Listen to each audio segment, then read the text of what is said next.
It doesn't matter what year you are. I'm head of the associates. If I give you an assignment, you do it. Hey everybody, this is your daily dose of all things royal. Welcome back, my gorgeous good-looking friends.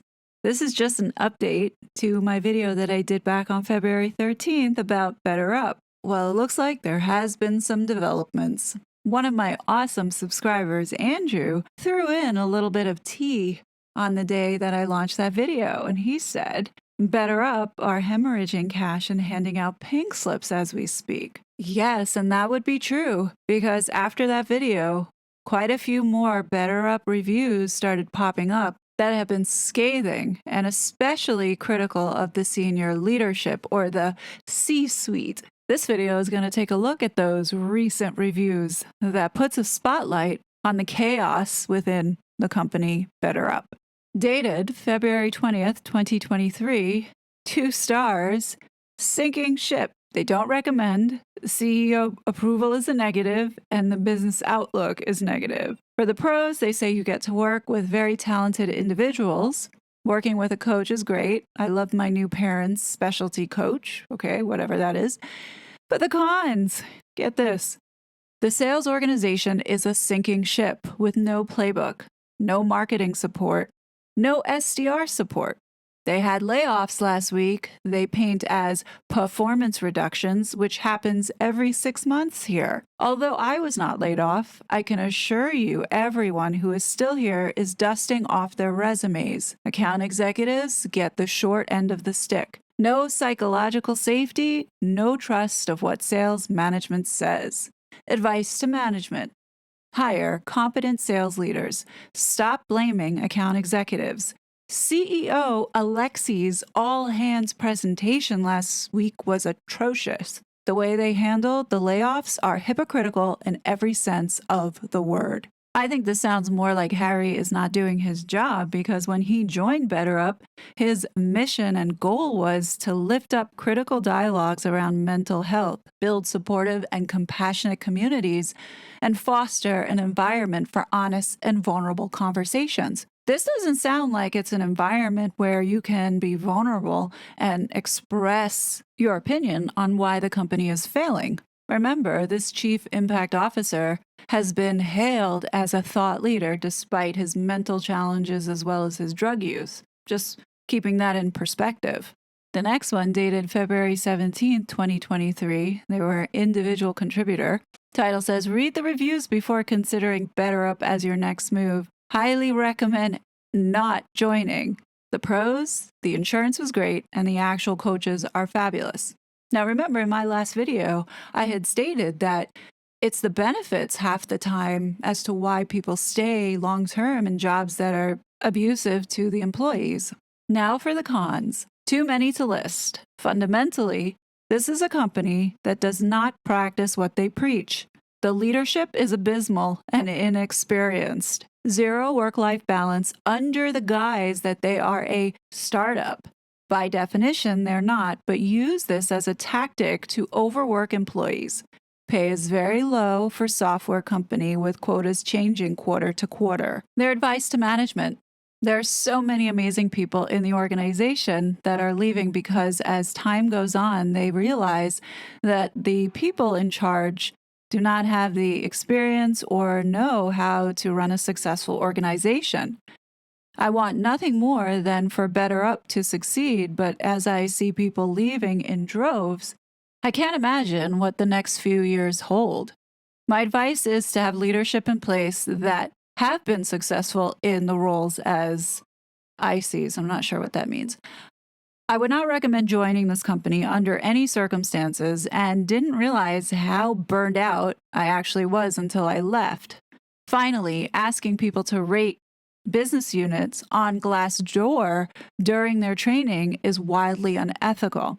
And for those that don't know, I think I've mentioned this in prior videos, that when these new hires come on board and they go through this new hire training, part of this training is to go on to Glassdoor, which is this portal, and to fill out these amazing reviews, hence the reason why there are so many 5-star reviews. But when you look at the time that the employee has within the company, it is normally less than a year. So what the company is really doing is taking advantage of the new hires, I want to say honeymoon phase, when they're hired into the company, to naturally, of course, write a glowing review of how awesome things are, when in reality, as time goes on and they get acclimated into their role and comfortable with the internal organization, they realize things are not as what it was sold to them when they first joined. And from all the reviews that I've been reading, it doesn't appear that they have a very strong sales organization. Anybody who has the real experience to understand that compensation drives behavior. So if you're changing quotas from quarter to quarter, you're messing up somebody's livelihood by doing that. And that just shows a lack of understanding and respect for the people that are the ones driving the revenue. You have to realize that those folks are the most important people in the organization, because without them, their product development and their application and all the services that they have mean dick. And I wouldn't expect the CEO, Alexei, to understand that, because he was a product manager for VMware, and whatever that product might be, it might not have needed a complex sales cycle in order to sell the product. I mean, for the most part, VMware is, virtualization. Their products were selling itself because they were a leader in the market space. But in this situation, it's a complex sales cycle in which you have to actually do some solution selling and understanding how you can sell these software agreements in order to make money. It's not a transactional situation, and I don't see that this organization fully understands that concept, hence the reason why these reps are seen as disposable assets, in which the arrogance of these software companies thinking that their product sells themselves and all they need is somebody there to just do the paperwork. The next one, 1 star, dated February 16, 2023. No approvals. X's across the board. They say the pros. Coaching product is solid. People care about the outcomes and impact that they are having for their clients and the world at large. Leaders care about the success of their teams, but constant change and messaging causes distraction. So this person's a current employee, and they have been working at this company for more than 3 years. What they say the cons are, it says CEO, branding, and celebrity influencers will not drive growth for the business outcome-oriented. Chief Human Resources Officer and C-suite buyer, BetterUp, has hired a ton of smart people that can add to the business and customer success. But as mentioned in previous reviews, the inner circle and lack of trust gets in the way of empowering people to do awesome work. This to me sounds like this was directed at Prince Harry. I mean, what does he know about any of this stuff? Also, we have seen him on a global stage not be able to take any type of criticism whatsoever. So could you imagine being in an organization in which you have to work under conditions where your leadership has that mindset? Forget it. I believe 1,000% that the people who are tasked to actually do all the work while these executives sit back and push for this IPO are telling the truth. This person's advice to management says, change onboarding to ensure success in role. Set clear expectations and goals that drive outcomes for customers and the business. Stop trying to do everything at once. Do more frequent employee feedback surveys to help embody the values and be more nimble. Biannual surveys with results 4 months after is worthless and not keeping pace with the demands of the business and environment. Please stop dropping core values every other sentence in team meetings and company all hands. Be clear is kind. Focus on consistent metrics and business outcomes for our customers and long-term growth markets. Clear and transparent OKRs quarterly by Teamworks. No need to complicate metrics that drive success. Waffles and special projects need to be sunsetted. Calm down on constant change and honor that things take time to change and see results. Parentheses, CEO, Disney obsession probably needs to be laid to rest. How about we focus on a predictable pipeline funnel and reliable and renewable SaaS and services business? Whoever this person is, give them a promotion. move whatever garbage you have out at the top and put this person in place because this one actually gets it. This next review is fantastic. It still pertains to the sales organization, but these are the AEs, and they are the ones that are actually the most important people in the organization because they are responsible for the revenue. And this one gave it a 1 star, and they said the inequality of account executives plus burnout culture equals a fool's errand, and across the board is negative. The pros states the product is great and sells well on the West and East Coast. Not so sure about the East Coast, but anyway. But the Midwest isn't ready and sees the product as fluffy. Coaches can actually help people be more productive and help them find purpose and belonging in life and work. No, you can find God with that. Great benefits, competitive base salary, and the people are great, even though they're under extreme pressure. Great branding. I'm sorry, this is just my opinion, but if you need BetterUp to tell you what your life purpose is, then seriously, you need to reevaluate what is in your life. The key things that are missing here from all of this woke ideology is family, the importance of it, as well as religion. Whatever your belief structure may be, every single religion has a God, so turn to God for that structure. You don't need somebody who is working for a company that's trying to get your money with a selfish agenda to tell you why you matter. The reason why this organization is failing is because the leadership has it twisted. They should not be the ones saying, oh, they need to live, breathe, eat, sleep, BetterUp, and we have to convince them why and force this Kool-Aid down their throats. It's about the leadership turning around and getting to understand their people, which is what I'm seeing as a failure here. You need to understand what motivates your sales force. Is it having a better work-life balance? What does that mean? Is it the compensation structure? Are the quotas too high? Compare those to those metrics in the marketplace. This person does call it out by saying, equality, territory, and leads. Not all account executives are treated equally. Blatant favoritism of tenured reps makes it very difficult to hit goals when you rarely get an inbound lead. Most deals that are closed are inbound. No visibility into leads either. Leaders, managers, regional vice presidents, and vice presidents are too busy to help you learn a very complex sale, often told to attend office hours or ask your coach when you need help. Meetings are consistently moved and frequently run over time. Burnout culture. Literally, everyone here is stressed and worried for their jobs. Account executives, account managers, and client service managers. Micromanagement.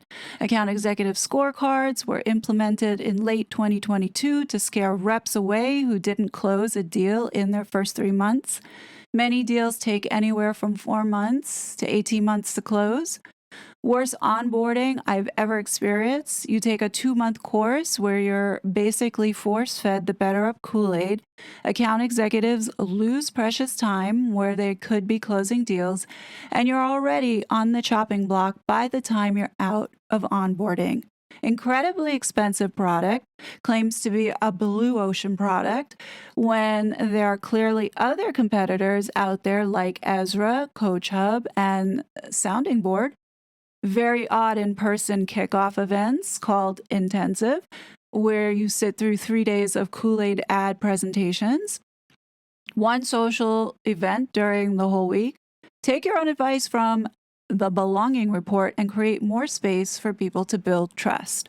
And clearly, it shows that this organization does not respect its sales organization, because if they did, then they would understand that the funnel and forecast accuracy is the most important thing out of this whole entire setup. And this is why these companies, startups, fails, because they don't fundamentally understand that you need a proper funnel and forecast system, which it doesn't sound like they have, to manage a 30, 60, 90 and set realistic expectations. That's really all that it is. If the sales cycle is from anywhere 4 to 18 months, depending on the size of the deal, you have to take into consideration the various things that need to happen before the close. And if you can set that expectation with your management and management agrees and accepts it, then there shouldn't be any stress here between the reps and management trying to micromanage every move that they make, because this person is correct. You're wasting people's time when they could be out in front with their clients, developing the relationships. Everyone knows, and it's sales 101, that people buy from people they trust. They're not just going to buy some product because it speaks for itself. No, they need to understand how this product is going to interact in their environment. I think it's pretty unrealistic if you have new people coming on board and having to go through this onboarding training, but then also making them responsible for driving and closing deals within the first 3 months, and you don't give them any kind of draw or recoverable draw, then you're pretty much setting your sales force coming into the place for failure. In addition, if there's no ramp, then this is not realistic, and no wonder why everything is imploding and not meeting the targets that are being set forth, because they're not realistic. The best part about this review is the former employee puts the CEO on blast by saying, "Don't lead with fear." This starts at the top with Alexei and clearly has trickled down to the rest of the commercial leaders. He talks so much about how he burned himself out being an exec at Disney that he was diagnosed with PTSD. I can remember a few instances of Alexei saying that if you're not good enough or not going to put in 150%, to just leave. This was during the onboarding, they were saying. Seems a bit ironic that so many people complained of their mental health declining while working here. Be more proactive to help out first-year account executives who need support. Spend more than 30 minutes a week with your reps rather than giving up on them after 6 months and then laying us all off. Teach us about the industry and how to sell coaching rather than just telling us to figure it out in a remote setting or to ask our coach. If there's anybody at BetterUp that is in this horrible environment, do what your chief impact officer has said. Just quit. I think if enough people get up and leave the organization, then the executive leadership will have no choice but then to listen to what is going on within their own organization. This company is not about impacting for the greater good and creating meaningful experiences for its organization. This company is all about getting to IPO, and whatever targets that they have set with their investors or Wall Street obviously is not aligning with the capabilities of the organization, thus running its people into the ground. Kind of ironic that the chief impact officer, Chimpo, Harry, is a mental health advocate and his own workforce is suffering. Which, by the way, I'm glad that Harry gets to have a work-life balance and maybe show up once every 6 months to do a dog and pony show in order to keep his special visa, while taking away an American job from a person who actually is qualified to make an impact and actually do something with this organization that helps mankind rather than deteriorate and destroy mankind. My guess is that there's going to be many more of these reviews coming down the pipe, because it does sound like the environment is about to combust. And I am all for amplifying the voices of the people who are suffering in organizations like this under these conditions to be heard. And finally, I give a heartfelt thank you to this community and to the folks in my last video who gave such encouraging and supportive words as I spoke out about the abuses within these corporate environments that I was subjected to. I honestly feel like this happens in so many cases, and I appreciate all those that have shared their stories with me in letting me know that I'm not alone in experiencing something so traumatic in a work environment. The best thing that we can do is bring attention to this problem in efforts to help those that are suffering in the same manner that we have suffered. I'm going to keep compiling these and exposing them as they come, because I think the more that we do this and the more that it bubbles up, the better chance of having more influential eyes on it, in which it should drive some of these elites at the top at this company to actually listen and make a change to treat people better. That's all I could ask for. So, what do you guys think? Leave your comments below, and don't you worry, as always, I will be back soon with more content, but until then, please be safe, and I'll talk to you later. Bye! I was such a fraud.